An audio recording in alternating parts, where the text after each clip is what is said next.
अगर आप अपनी आस्था के लिए लड़ सकते हो तो हम भी अपनी आस्था के लिए लड़ना और मरना जानते हैं। आप हमारी आस्था को कमज़ोर ना समझें। आपको ये चेतावनी है केंद्र की सरकार को कि वो तुरंत डॉक्टर बाबा साहेब अम्बेडकर जी की प्रतिमा को और गांधी जी की प्रतिमा को उन्हीं प्रोमिनेंट जगह पर जहाँ वो थी और जितनी ऊंचाई पर वो लगी थी उनको वहाँ जल्द से जल्द आप स्थापित करें। आने वाली 26 तारीख को जंतर मंतर पर तमाम अम्बेडकरवादी संगठन मिलके एक आंदोलन करने वाले हैं। 26 जून 2024 को सुबह 11 बजे जंतर मंतर पर हम और जंतर मंतर पर विरोध करेंगे। पूरे देश स्तर पर इसका मुद्दा बनाया जाएगा। और जो राहुल गांधी जी ने चुनाव के दौरान कहा था कि संविधान का सम्मान ये पार्टी नहीं करती, आरक्षण खत्म कर रही है, तो वो बात सत्यापित हो रही है। सारे महापुरुषों का बराबर सम्मान है जो संसद के प्रांगण में है, लेकिन गांधी जी का महत्व एक अलग महत्व। जब संसद के अंदर आवाज़ सांसदों की नहीं सुनी जाती थी तो बाहर आकर के प्रोटेस्ट करते थे प्रेरणा केंद्र में। वजह एक सबसे बड़ा कारण ये था कि जिस जगह पर मूर्ति स्थापित करी गई थी वो बड़ा प्रोमिनेंट जगह था, सब आते जाते देखते थे, कोई कोना नहीं था और मूर्तियां उनके साथ में नहीं थी। और बाबा साहब डॉक्टर अम्बेडकर का 67 में मूर्ति स्थापित करी गई, उसका भी प्रोमिनेंस और प्रमुखता थी। अब इन्होंने क्या किया है, एक म्यूजियम टाइप का व्यवस्था कर रहे हैं। तो कुल मिलाकर के डायरेक्टली इनडायरेक्टली गांधी जी के कद को छोटा करना, डॉक्टर अम्बेडकर के कद को छोटा करने का कुत्सित प्रयास है। उसको हम बर्दाश्त नहीं करेंगे। आंदोलन होगा, भीषण आंदोलन होगा। इसको इन्हों फिर से वहीं पर स्थापित किया जाना चाहिए जहां है। ये सावरकर जी और सबके मुकाबले में खड़ा कर देंगे। मैं समझता हूं कि अपमान है गांधी जी का, डॉक्टर अम्बेडकर का अपमान है। एक मनुवाद के पोषक थे। सावरकर ने कहा था कि मनुस्मृति लागू करना चाहिए, संविधान नहीं लागू होना चाहिए। इस तरह के लोगों का कहने का मतलब कि उस ख्याल के लोग भी हैं, उस विचारधारा के लोग। और डॉक्टर अम्बेडकर का पुतला भी जलाया था आरएसएस ने 12 दिसंबर 1949 को, और संविधान की प्रति भी जलाई थी। वो तो बड़े लंबे अरसे पर जब सत्ता में नहीं आए तब इनको समझ में बात आया कि भारत के लोगों की सोच इनके साथ नहीं है। 52 साल तक इन्होंने तिरंगा भवन पर नहीं फहराया था, तब ये सरेंडर किए। लेकिन सरेंडर करने के बाद, सत्ता में के आने के बाद फ्री अपने ट्रू कलर में आ रहे हैं, अपने सही रंग दिखाना शुरू कर दिया है। एक बात है। दूसरी बात है इसी से संबंधित, आज बहुजन आंदोलन को खड़ा करने की जरूरत है। इसी से जुड़ा हुआ है बहुजन आंदोलन। बहुजन पार्टी क्यों नहीं बोल रही इस पर? निजीकरण पर नहीं बोला, जाति जनगणना पे नहीं बोला, इस पर नहीं बोला। तो हम सब लोगों का एक विचार है, पूरे देश के थिंकर और चिंतक आ भी रहे हैं कि 22 तारीख को परसों कि बहुजन आंदोलन को फिर से खड़ा किया जाए। तो बहुजन आंदोलन को खड़ा किया जाएगा 22 को। एक बहुत बड़ी चिंतन बैठक है। कॉन्स्टिट्यूशन क्लब में कि जो बचा खुचा है बहुजन आंदोलन को बेचने नहीं देंगे। अगर हम नहीं खड़े होंगे तो बिक जाएगा पूरा। अभी कुछ बची खची पूंजी है। अब एक सतीश सांसी जी पूरा जीवन काशीराम जी के साथ गुजारा, उन्हीं के साथ रहना, उन्हीं के साथ खाना, उन्हीं के साथ। अब इनके संपर्क में हजारों काशीराम जी के सपोर्टर्स हैं, उनके ट्रेन द्वारा उनको इकट्ठा करने का काम कर रहे हैं। तो उस आंदोलन को भी इसी के इर्द गिर्द रखेंगे कि फिर से बहुजन आंदोलन खड़ा किया जाना चाहिए विचार के आधार पर।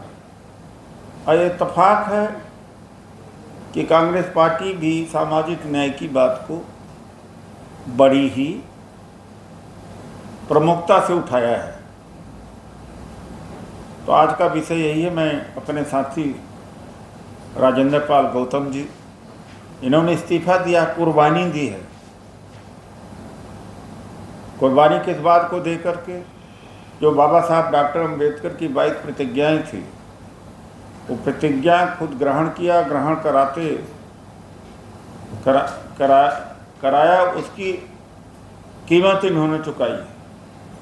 एक बहुजन के आज ये नेता हैं। तो मैं माननीय राजेंद्र पाल गौतम जी से कहूँगा कि वो भी संबोधित करें। सभी को नमस्कार, जय भीम।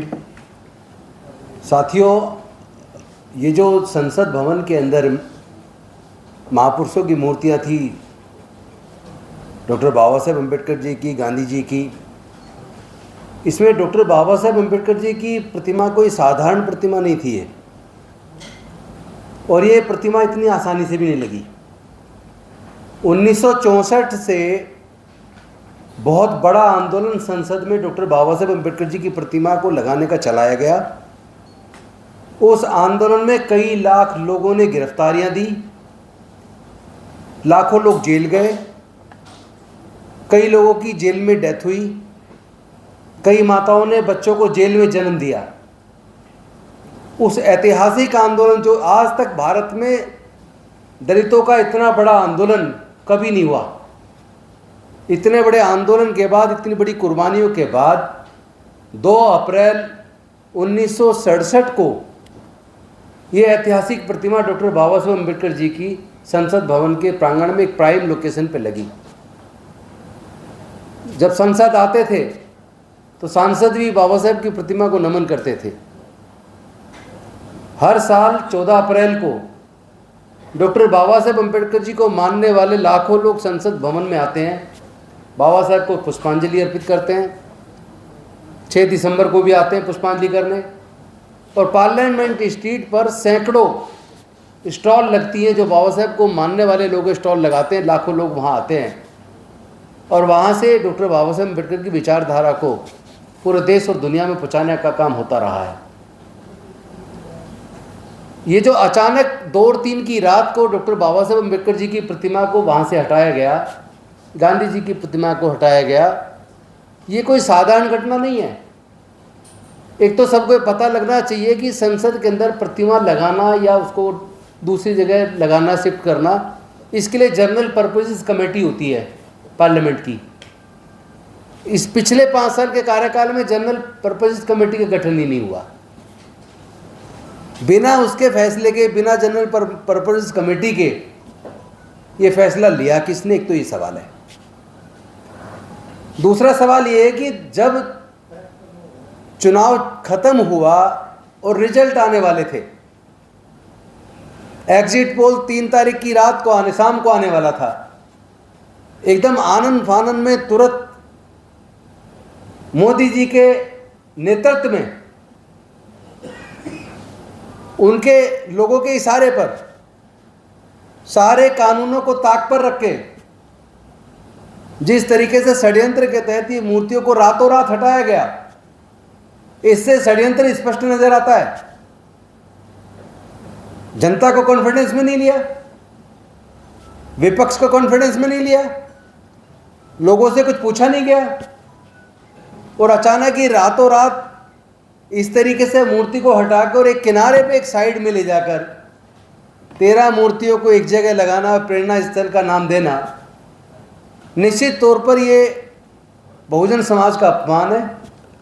उन सब लोगों का जो समता, स्वतंत्रता, बंधुता और न्याय में भरोसा करते हैं, जो करोड़ों लोग डॉक्टर बाबा साहेब अम्बेडकर जी में आस्था रखते हैं, उन सब की आस्था पर हमला है ये। इनकी आस्था और हमारी आस्था की क्या वैल्यू है? जिन चीज़ों के प्रमाण नहीं है उसके ऊपर ये लोग कितना संघर्ष करते हैं, कितने लोगों की कुर्बानी हुई है। और यहाँ जो डॉक्टर बाबा साहेब अम्बेडकर का तो पूरा इतिहास है, सब कुछ अवेलेबल है। किस तरह हमारे हजारों साल की गुलामी तोड़कर हमारे पढ़ने के रास्ते, नौकरी के रास्ते, संसद में, विधानसभा में जाने के रास्ते बनाए, और उनकी प्रतिमा को इस तरह हटाया जाना ये पूरे बहुजन समाज का अपमान है, समतावादी विचारधारा को मानने वाले लोगों का अपमान है। इससे एक बात तो स्पष्ट हो गई कि ये जो कांग्रेस या दूसरे दल हैं, वो लोग जो एक संदेश जाहिर कर रहे थे कि ये संविधान बदल देंगे, जिस तरह भारतीय जनता पार्टी के कई नेतागण भाषणों में बोल रहे थे कि 400 पार दो ताकि संविधान को बदला जा सके। और आपको याद होगा कि इस चुनाव के रिजल्ट आने के बाद राजा सिंह नाम है शायद उनका, तेलंगाना से विधायक हैं, उन्होंने तो बाकायदा एक भाषण में महाराष्ट्र के अंदर कहा कि आपने 400 पार नहीं दिए, 400 पार देते तो हिंदू राष्ट्र बन जाता, हम बना देते। इसका मतलब ये बात तो स्पष्ट है कि संविधान को बदलने की इनकी साजिश थी, और देश की जनता को सलाम है कि उन्होंने इनकी साजिश को नाकाम किया। और ये मूर्ति को हटाया जाना भी कहीं ना कहीं वो इतने कॉन्फिडेंट थे कि वो 400 पार कर देंगे और ये मूर्तियाँ भी यहाँ से हटवा दो और सब कुछ, मतलब एक तरीके से जो समतावादी विचारधारा है उसका दफन करने की एक ये बहुत बड़ी साजिश है। और ऐसे लोगों को मैं आगाह कर देना चाहता हूँ, अगर आप अपनी आस्था के लिए लड़ सकते हो तो हम भी अपनी आस्था के लिए लड़ना और मरना जानते हैं। आप हमारी आस्था को कमज़ोर ना समझें। आपको ये चेतावनी है केंद्र की सरकार को कि वो तुरंत डॉक्टर बाबा साहेब अम्बेडकर जी की प्रतिमा को और गांधी जी की प्रतिमा को उन्हीं प्रोमिनेंट जगह पर जहाँ वो थी और जितनी ऊंचाई पर वो लगी थी उनको वहाँ जल्द से जल्द आप स्थापित करें। आने वाली 26 मई को सुबह 11 बजे जंतर मंतर पर तमाम अम्बेडकरवादी संगठन मिलके एक आंदोलन करने वाले हैं। 26 जून 2024 को सुबह 11 बजे जंतर मंतर पर हम सारे तमाम अम्बेडकरवादी संगठन इस पर प्रदर्शन करने वाले हैं। और मैं केंद्र की सरकार से करबद्ध निवेदन करता हूं, इतनी तानाशाही ठीक नहीं है। आप इस देश में लंबे समय तक नहीं टिक पाएंगे। जितना जल्दी हो सके ये दोनों मूर्तियों को तुरंत वापस, बाबा साहेब की भी और महात्मा गांधी जी की भी, दोनों तुरंत लगाई जाए, अन्यथा देशव्यापी बड़ा आंदोलन की तैयारी चल रही है। पूरे देश में लोग गुस्से में, जिस तरह 2 अप्रैल 2018 का आंदोलन हुआ था, उससे भी बड़ा आंदोलन पूरे देश के अंदर हो जाएगा। अगर आपको थोड़ी भी शर्म है, अगर आप लोकतंत्र को मानते हैं, संविधान में तुम्हारी आस्था है और आप बाबा साहेब की बात भी करते हो, तो बाबा साहेब की और गांधी जी की प्रतिमाओं को वापस उन्हीं प्रोमिनेंट जगह पर, उसी ऊंचाई पर स्थापित किया जाए, अन्यथा राष्ट्रव्यापी बहुत बड़ा आंदोलन हम लोग करेंगे। और इस 26 जून को सुबह 11 बजे जंतर मंतर पर एक सांकेतिक, एक ज़बरदस्त प्रदर्शन हम लोग करने वाले हैं, जिसके लिए मैं आप सब का भी आह्वान करता हूँ। आप सब लोग भी उसमें आमंत्रित हैं। बहुत बहुत धन्यवाद। धन्यवाद सर। अभी नागपुर के अंदर बाबा साहब जो दीक्षा भूमि है उस पर भी अंडरग्राउंड पार्किंग बनाने का काम शुरू हो गया है। क्या इन लोगों को बाबा साहब से संबंधित ही जमीन मिली है? नहीं, देखिए, आज हम अपने मुद्दे तक रहे थे। अगर उसकी शिकायत आई, अगर वहाँ से कोई ग्रीवांसेस आएगा, अभी इसके बारे में हम अवेयर नहीं। पूरी तरह से एक सवाल ये है कि जहाँ पे महात्मा गांधी जी का मूर्ति है वहीं पे सावरकर जी का मूर्ति, तो आपको सावरकर जी के मूर्ति से ऐतराज है कि क्या कहना है? इतराज भी है।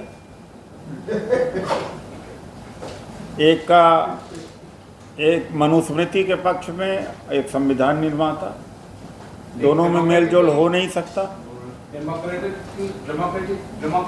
डेमोक्रेसी में बीजेपी का नागरिक द्वारा चूज किया गया, कैसे नागरिक द्वारा स्थापित सरकार, तो आप ये कह रहे हैं कि और वो उनको मानते हैं, अपना इम्पोर्टेंस देते हैं, तो क्या वो गलत है? नहीं, तो प्रोमिनेंस बराबर का नहीं हो सकता ना। आप उनका लगाइए, कहीं और लगाइए, हमें कोई इतराज़ नहीं है। जहाँ बाबा साहब की लगी हुई है वहाँ लगे रहने दीजिए। मतलब आप योगदान की बात कर रहे हैं? क्या योगदान, मतलब प्रोमिनेंस की योगदान? क्या योगदान है उनका? नहीं मैं ये नहीं कह रहा। नहीं, सावरकर का क्या योगदान है? जिंदगी भर अंग्रेजों की पेंशन खाते रहे, वही आप 6-7 बार माफ़ीनामा दिया उन्होंने। और जो लोग तो बेउर जेल में गए, सेल्डर जेल में गए, हजारों लोग की अर्थी भी नहीं आ पाई, ये खुद जिंदा भी आए और मौज भी मारा इन्होंने, पेंशन भी अंग्रेजों से लिया इन्होंने, तो कौन सा कुर्बानी दे दिया भाई? गौतम जी, मेरा सवाल आपसे था कि देश भर में तो पेपर लीक हो रहे हैं, इसको लेकर आप क्या? वैसे आज की प्रेस कॉन्फ्रेंस का मुद्दा नहीं है, लेकिन ये शर्मनाक है, ये एकदम अयोग्य सरकार है, तानाशाह सरकार है। इन्हीं के लोग पेपर लीक करवा रहे हैं और ऊपर से इनके मंत्रीगण उस पर चुप्पी साध लेते हैं। 24 तारीख पार्लियामेंट जो लोग जाएंगे, नए लोग सब इलेक्टेड होके, तो उनको कानों में तो ये चीज़ तो घुसे है ना। आपके माध्यम से आज तक जाएगी। आज आप इसीलिए हैं, प्रेस तो इन्फॉर्म करता है ना। नहीं, मैं ये पूछ रहा हूँ कि जो चीज़ आप बता रहे हो उससे भी तो मतलब नहीं, मैं आपको जानकारी दे रहा हूँ, उनसे भी संपर्क हो रहा है। बहुत मजबूती से पूरा विपक्ष एकजुट होकर संसद के अंदर इस मुद्दे को उठाएगा। That's my point. नहीं, देखिए ऐसा है, आप प्रहरी हैं, आपके माध्यम से उन्हीं को क्यों, पूरी जनता को जाना चाहिए। ठीक है। उदय जी, जो 26 जून को आप प्रदर्शन करने वाले हैं जंतर मंतर पर, तो जंतर मंतर पर ही करेंगे या देश के अन्य भी इलाकों में आप लोग करेंगे? शुरुआती क्या होगा, शुरुआत वहाँ से होगी, फिर पूरे देश में जाएगा। तो सरकार क्या कह सकती है? अब ये हमारा मुद्दा नहीं है, आप वही लिख दोगे और जो मेन चीज़ है वो ले आओगे। प्रधानमंत्री मोदी जब जाते हैं संसद भवन में, तो वहाँ पे वो कॉन्स्टिट्यूशन जो है, हमारा संविधान जो है, उसे नमन करते हैं, सर से लगाते हैं। क्या ये आरोप आपको नहीं लगता है कि गंभीर है कि वो जिसका नमन करते हैं उसको सत्यानाश कर देते हैं? संसद में गए, इन्होंने मत्था टेका, वो संसद ही खत्म कर दिया इन्होंने। तो संविधान को अगर करते हैं तो इसका मतलब कि इनका इरादा है खत्म कर देंगे संविधान। लेकिन सर, जिस तरह से नारा था कि 400 पार अगर हो जाएगा तो संविधान बदल देंगे, क्या अभी भी लग रहा है कि? अरे वो ज़्यादा वोट दे दिया लोगों ने, इनको नहीं पता था इतना दे दिया, नहीं 400 ले लेते, इन्होंने कैलकुलेट सही किया था। अच्छा, तो ये 26 को मसीह प्रोटेस्ट होंगे ना? मार्च से 4-6 हज़ार लोग आएंगे वहाँ। 26 को दिल्ली में है, इसके बाद पूरे देश का आंदोलन चलेगा। कहीं ऐसा तो नहीं होगी विराज जी कि आप इसके माध्यम से, प्रतिमा के माध्यम से, आप अपने जो ये एसोसिएशन है इसको और देशव्यापी ले जाना चाह रहे हैं? एसोसिएशन बना किस लिए? आपका इंटरेस्ट नहीं, क्यों नहीं बना? जो काम करेगा उसको नहीं मिलना चाहिए। देखिए, इसका सीधा जवाब दे दूं, आपकी बात का सीधा जवाब दे देते हैं। एक सेकंड, मेरा ये सवाल ये था, एक्चुअली ये कहना ये था कि इस इलेक्शन में एक गैप जो बना है बहुजन समाज का, उसको आप फिल करना चाह रहे हैं, ये बड़ा सवाल ये। हम सब लोगों का प्रयास है, हम लोग प्रयास कर, उसके लिए हम बैठे हैं यहाँ पर, और 22 तारीख की इसीलिए हम मीटिंग बुला रहे हैं, होना चाहिए। अभी तक कितने संगठनों से बातचीत हुई है आपकी? और कितने संगठन आएंगे? हाँ जी, डिक्टेटरशिप नहीं चलेगा। डिक्टेटरशिप नहीं चलेगा, और आंदोलन को बेचने का अधिकार किसी को नहीं है। बहुजनों के सिर को आप नहीं बेच सकते वोट के रूप में। ये जो मूर्तियाँ जो हटाई गई है, स्टैचू फुले साहब की भी है, बाबा साहब की भी है, शिवाजी महाराज की है, डॉक्टर अम्बेडकर भी हैं, तो ये मैसेज कन्वे नहीं हो पा रहा है, क्योंकि टीवी अखबार आपके पास है ना, ये खबर दिखा नहीं रहे हैं। तो आप लोगों ने कोई वैकल्पिक रास्ता तैयार किया है ताकि जो पूरा इस देश का जो 90% आबादी है उस तक ये बात कैसे पहुँचाएंगे? एक तो विकल्प हमारे लिए आप हैं, नेशनल दस्तक की मार है, यहाँ पर आप देखिए जनहित भी है, और ये सारे न्यूज़ हैं, इन्हीं के माध्यम से। ये भी एक हमारा सहयोगी सम्राट दस्तक भी है, आपका तो खैर लैंडमार्क है ही है, NI भी है, PTI भी है। Thank you.